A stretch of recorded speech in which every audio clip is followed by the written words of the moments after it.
So I've been selling mental health digital products online now for quite some time, specifically mental health workbooks. And I always get asked, how did you find your niche? How did you think of your first product? So in this video, we're going to walk through how I thought of my niche and created that first digital product so you can create yours as well.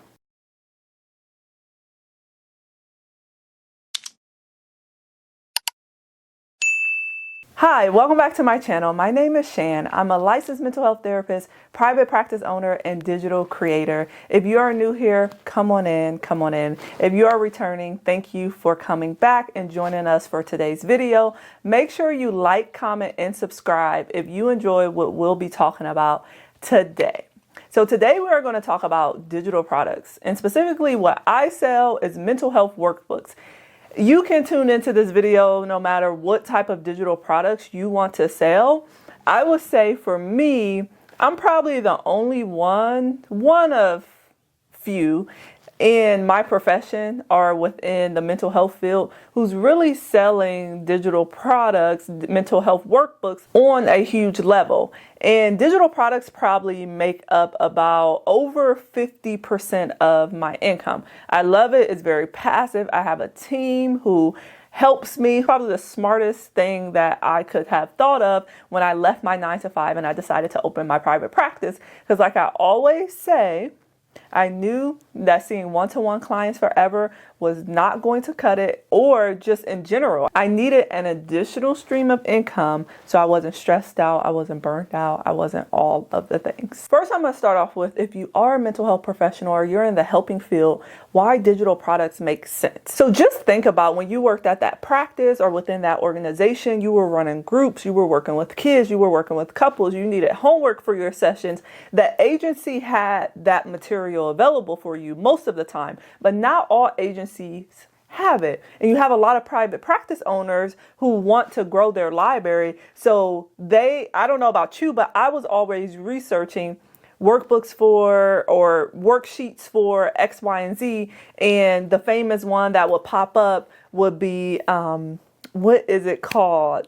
It just slipped my mind, but I think it's Therapist Aid or something. It's like the first one that pops up on Google, and it has free worksheets available. Those worksheets, yeah, they're okay, but obviously anything free won't be super amazing.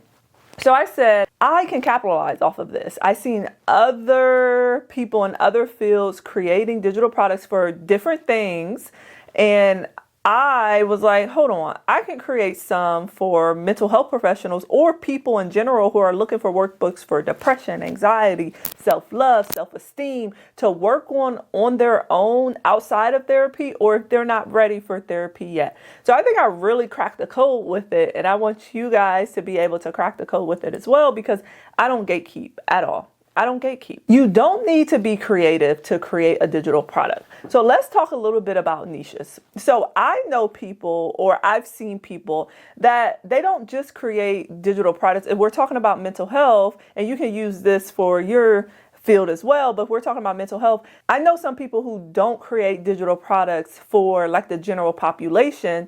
They sometimes focus specifically on clinicians.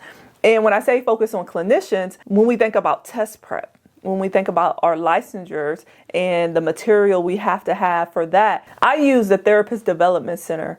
What do you think that is? Do you think that she is this big national organization? She's huge right now, right? But that was a person who created materials for people who are taking the licensure exam, and now she sells it as a bundle or as a course for people to use.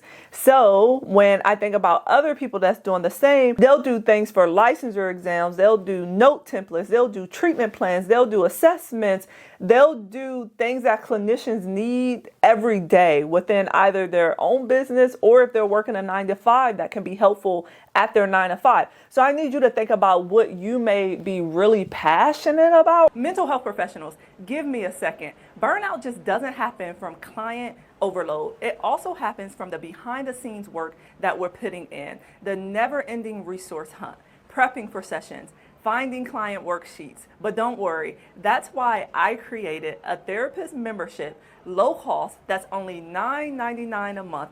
It gives you access to 40 plus mental health workbooks. That's over 2,000 mental health worksheets. It's like having a library in your back pocket. If you're ready to take back your time and stop having to figure out client homework, group session work, what to do in your one-to-one sessions, come join us over in the community. Link is in the description. I decided I didn't do that at first. I have some templates for clinicians that they can use like within their own practice and things like that. But I mainly focus on workbooks that clinicians can use with clients for like homework. And then, like I said, for the general population to use. So my first workbook was a self-love workbook.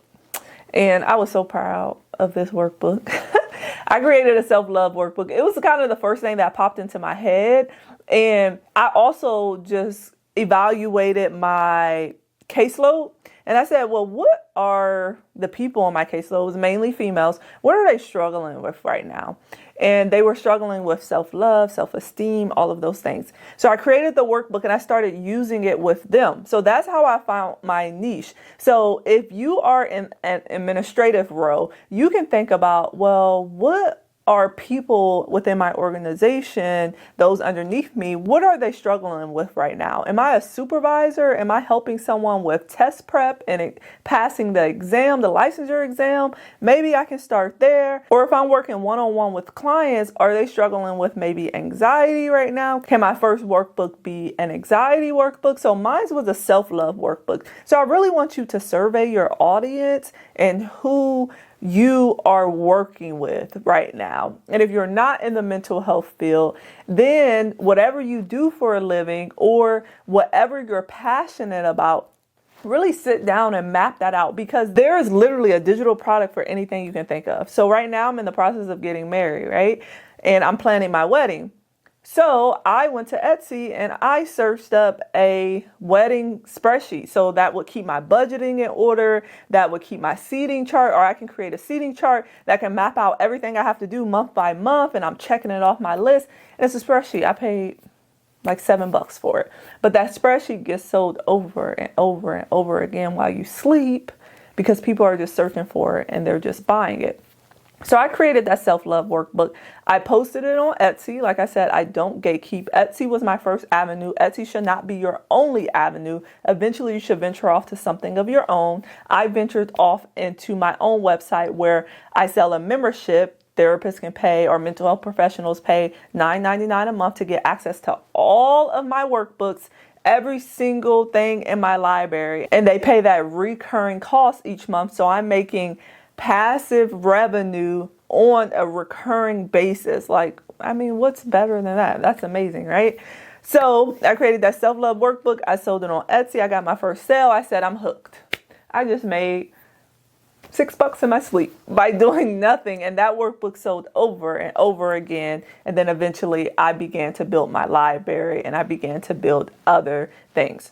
So when it comes to finding your niche, just really survey and look at what is the pain point, or what is the struggle with the people that you work closely with right now. Another way to identify it is thinking about, what do people ask me about over and over again? What lights a fire in me when I talk about it as well? That can be your first workbook. And no, you don't have to have 100 to start off with. Just think of one, create one, and then that will lead to the next and the next and the next one after that. I'm not gonna lie, I have maybe over 60 workbooks, maybe hitting 70 in my library. I would say that I'm really one of few, like I said, that has taken this seriously within my field. And I am so grateful that I found this avenue as an additional income stream.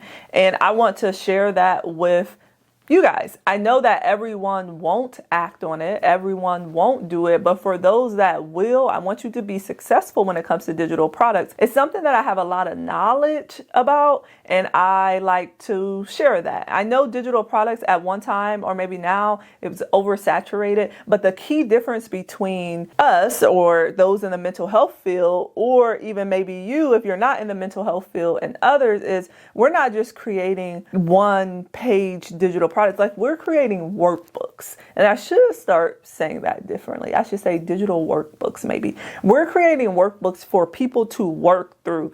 Something that people are always going to need. And if you don't want to just stay within the digital products, because I may here soon expand to the actual physical things, because I see a need there as well.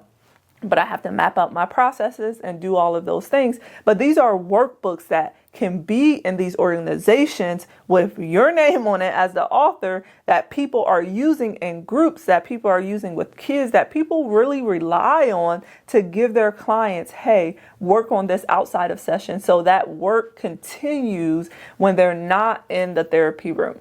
So that is the key difference between just selling a random digital product and actually selling something useful that people can use, that's never, ever going to get old or never going to go out of style. So keep that in mind when it comes to creating your first digital product or your digital workbook. Now, I talked a lot about the resources that I've created that other mental health professionals are using within their work. If you just need some resources to use with your clients, you're like, actually, I'm interested in that too. Not for you to steal my stuff, not for you to take my stuff, but for you to use with your clients. Go ahead and click the link below in the description for you to get access to the Therapist Toolkit Library membership. You will have access to over, like I said, now it's about 70 workbooks. That's about 3,000, 4,000 worksheets that you can use with your clients in sessions that I'm sure they are going to love. You have kids workbooks, couples workbooks, adults. You can use these workbooks, all of these workbooks, in groups, but we're in the process of making workbooks specifically for group sessions that you can use in groups. But like I said, we have all different types of workbooks. So if you are interested, go ahead and head down to the description. No pressure at all. Just a little resource for you if needed. It's very, very low cost, only $9.99 a month, and you get access to the full library. I hope you enjoyed today's video. I hope you were tuned in. This video is just simple and sweet. It's just focusing on finding your niche and then taking off from there. I also have another video that I am going to link above somewhere, and I talk about creating digital products. So I go a little bit more in depth. I'll just keep creating videos and you can kind of piece them together when it comes to creating digital products and publishing digital products. Thank you for tuning in to this video. Make sure you like, comment, and subscribe, and I'll catch you guys on next week's video.